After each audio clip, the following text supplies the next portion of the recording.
Arrived at my destination, I set up my name and was received at once with the utmost respect by two small chips of men in rusty black who represented the firm. At my request, they sent down their clerk to pay and dismiss my cab, while I, opening Lucinio's pocketbook, asked them to change me a £10 note into gold and silver, which they did with ready goodwill. Then we went into business. Together.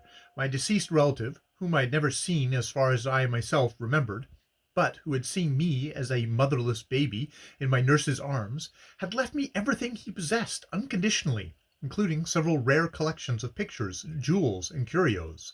His will was so concisely and clearly worded that there were no possibilities of any legal hair-splitting over it, and I was informed that in a week or 10 days at the utmost, everything would be in order and at my sole disposition.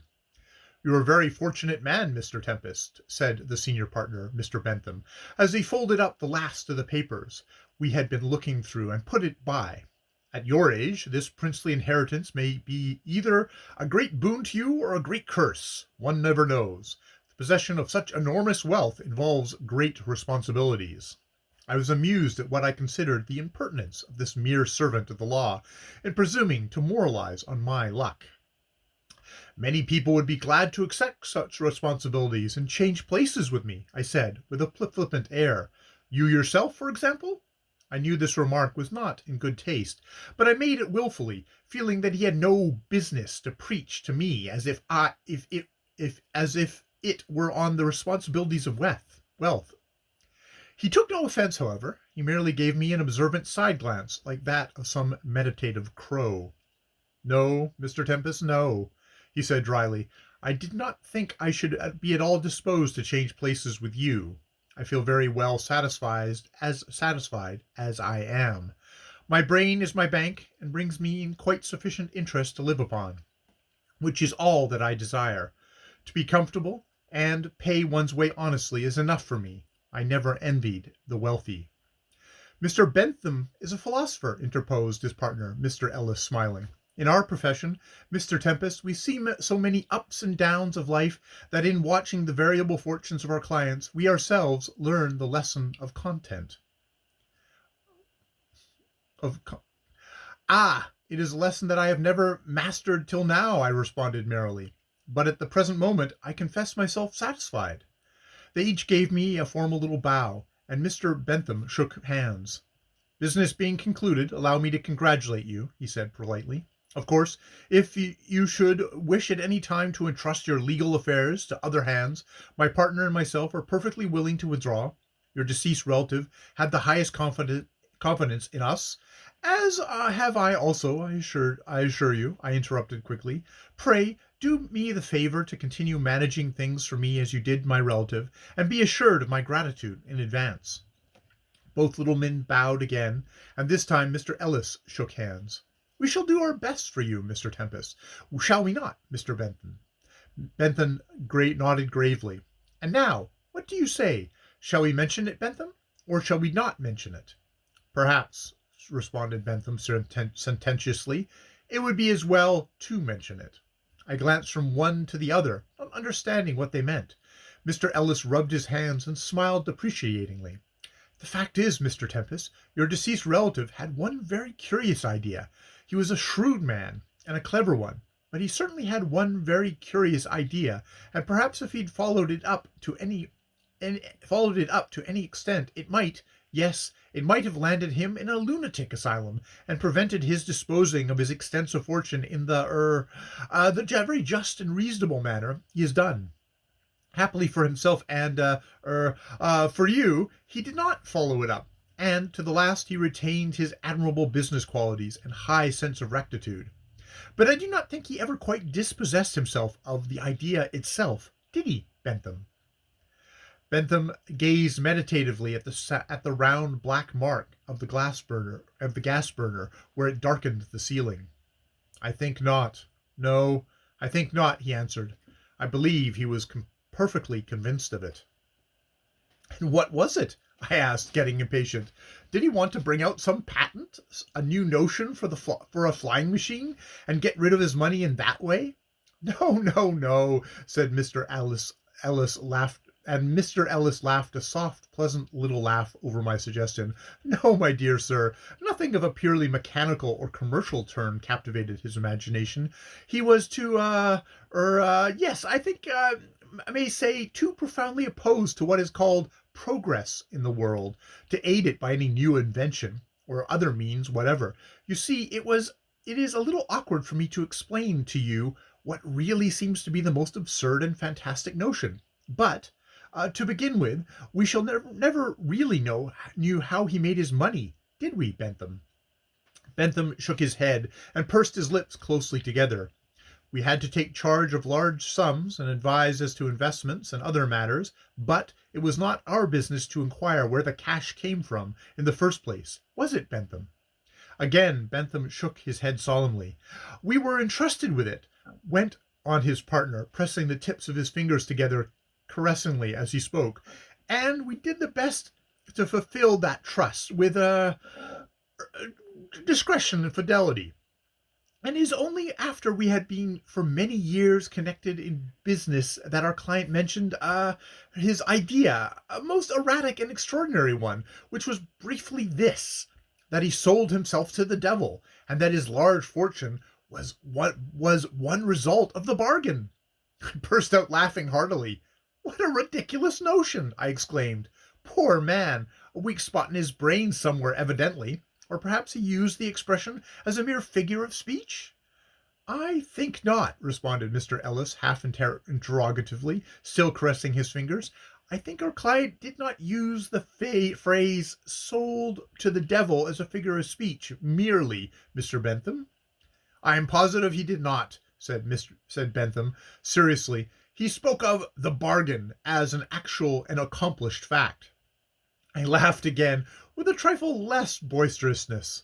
Well, people have all sorts of fancies nowadays, I said, what with Bacavlaxin, Bessianism, and hypnotism. It is no wonder if some folks still have the faint credence in the silly old superstitions of devil's existence. But for a thoroughly sensible man... Yes, interrupted Mr. Ellis. Your relative, Mr. Tempest, was a thoroughly sensible man. That is, this idea was only the fancy that ever appeared to have taken root in his eminently practical mind. Being only an idea, it seemed hardly worth mentioning. But perhaps it is well. Mr. Bentham is agreeing with me that we have mentioned it. It is a satisfaction and a relief to ourselves, said Mr. Bentham, to have mentioned it. I smiled, and thanking them, rose to go. They bowed to me once more, simultaneously, looking almost like twin brothers, so identically had their united practice of the law impressed itself upon their features. Good day, Mr. Tempest, said Mr. Bentham. I need scarcely say that we shall serve you as we served our late client, to the best of our ability, and in matters where advice may be pleasant or profitable, we may possibly be of use to you. May we ask that whether you require any cash advances immediately? No, thank you, I answered, feeling grateful to my friend Romanes for having placed me in a perfectly independent position to confront these solicitors. I am amply provided. They seemed, I fancied, a trifle surprised at this, but were too discreet to offer any remarks. They wrote down my address at the Grand Hotel and sent their clerk to show me to the door. I gave this man a half-sovereign to drink my health, which he very cheerfully promised to do. Then I walked round by the law courts, trying to realize that I was not in a dizzying dream, but that I was actually and solidly 5 times a millionaire. As luck would have it, in turning the corner, I jostled up against a man coming the other way, the very publisher who had returned me my rejected manuscript the day before. "Hullo!" he exclaimed, stopping short. "Hullo!" I rejoined. "Where are you off to?" he went. "Going to try and place that unlucky novel? My dear boy, believe me, it will never do as is." "It will do. It shall do," I said calmly. "I'm going to publish it myself." He started. "Publish it yourself? Good heavens! It will cost you, 60 or 70, perhaps £100. I don't care if it costs me 1,000. A red flush came into his face, and his eyes opened in astonishment. "I thought, excuse me," he stammered awkwardly. "I thought money was scarce to you." "It was," I answered dryly. "It isn't now." Then his utterly bewildered look, together with the whole topsy-turviness of things in my altered position, struck me so forcibly that I burst out laughing, wildly, and with a prolonged noise and violence that apparently alarmed him, for he began looking nervously about him in all directions, as if meditating flight. I caught him by the arm. "Look here, man," I said, trying to conquer my almost hysterical mirth. "I'm not mad. Don't you think it. I'm only a millionaire," and I began laughing again. The situation seemed to me so sublimely ridiculous, but the worthy publisher did not see it at all, and his features expressed so much genuine alarm that I made further effort to control myself, and succeeded. I assure you on my word of honor, I'm not joking. It is a fact. Last night I wanted a dinner, and you, like a good fellow, offered to give me one. Today I possess 5 millions of money. Don't stare so. Don't have a fit of apoplexy. And, as I have told you, I shall publish my book myself at my own expense, and it shall succeed. Oh, I'm in earnest, grim as death. I've more than enough in my pocketbook to pay for its publication now. I loosed my hold on him, and he fell back, stupefied and confused. "God bless my soul," he muttered feebly. "It's like a dream. I was never more astonished in my life." "Nor I said, another temptation to laughter threatening my composure. "But strange things happen in life, as in fiction, and that book which the builders, the readers, rejected, shall be the headstone of the corner, or the success of the season. What will you take to bring it out?" "Take? I? Bring it out?" "Yes, you. Why not? If I offered you a chance to turn an honest penny, shall your paid pack of readers prevent your accepting it? Fie, you are not a slave. This is a free country. I know the kind of people who read for you, the gaunt, unlovable spinster of 50, the dyspeptic bookworm who is a literary failure and can find nothing else to do but scrawl growling comments on the manuscripts of promising work. Why in heaven's name should you rely on such incompetent opinion?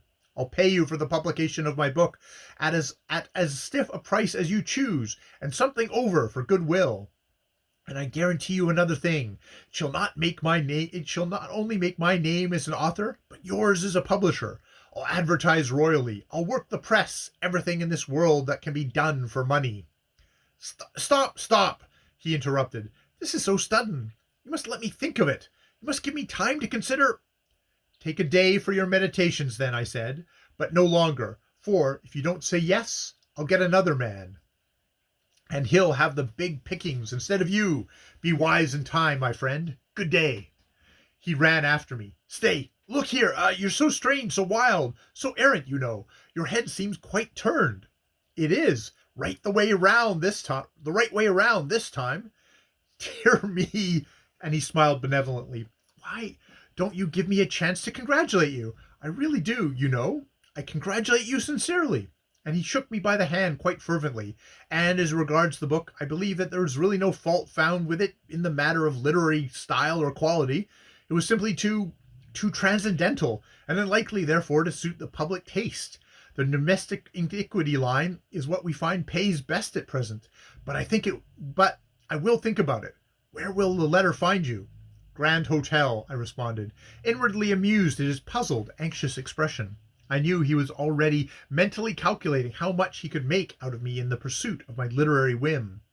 "Come there and lunch or dine with me tomorrow, if you like. Only send me a word beforehand. Remember, I give you just a day's grace to decide. It must be yes or no in 24 hours. And with this I left him, staring vaguely after me, like a man who has seen some nameless wonder drop out of the sky at his feet. I went on, laughing to myself inaudibly, till I saw one or two passer-by looking at me so surprisedly that I came to the conclusion that I must put a disguise on my thoughts if I would not be taken for a madman. I walked briskly, and presently my excitement cooled down. I resumed the normal condition of the phlegmatic Englishman who considers it the height of bad form to display any personal emotion whatsoever. And I occupied the rest of the morning in purchasing some ready-made apparel which by unusual good luck happened to fit me, and also in giving an extensive, not to say extravagant, order to a fashionable tailor in Sackville Street, who promised me everything with punctuality and dispatch. I next sent off the rent I owed to the landlady of my former lodgings, adding £5 extra by the ray of recognition of the poor woman's long patience in giving me credit, and general kindness towards me during my stay in her dismal house. And, this done, I returned to the Grand in high spirits, looking and feeling very much the better for my ready-made outfit. A waiter met me in the corridor, and with the most obsequious deference informed me that His Excellency the Prince was waiting luncheon for me in his own apartments. Thither I repaired at once, and found my new friend alone in his sumptuous drawing-room, standing near the full light of the largest window, and holding in his hand an oblong crystal case, through which he was looking with an almost affectionate solicitude. "Ah, Geoffrey, here you are!" he exclaimed. "I imagined you would be getting through your business by lunch-time, so I waited." "Very good of you," I said, pleased at the friendly familiarity he displayed in thus calling me by my Christian name. "What have you got there?" "A pet of mine," he answered, smiling slightly. "Did you ever see anything like it before?" End of Chapter 5 of The Sorrows of Satan.